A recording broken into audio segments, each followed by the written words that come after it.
Moogtahay inay ku wan yihiin xayawaanada adduunka ugu halista badan balse uu muuqdo kuwa qurxoon oo aan waxyeello lahayn.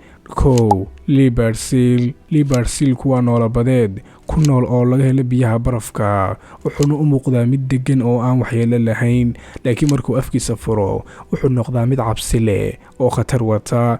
noolahani wuxuu culayskiisu gaarayaa 450 kg wuxuuna ku dabaalan karaa xawaare dhan 40 km saacadiiba. inkastoo inta badan uu ugaarsado xayawaanada sida biiganka iyo xayawaanada kale ee badda ku jira haddana haddii uu fursad helo ma daynaya dadka aadanaha. sidoo kale 2 bufferfish waa nooc ka mid ah kalluunada waana kalluun aad u qurux badan wuxuuna u muuqdaa mid aad u macaan. wadamada sida Shiinaha iyo Jabaanna dadku waxay u cunaan si farxad leh laakiin kalluunkani suntiisu waxay ka badan tahay quruxdiisa.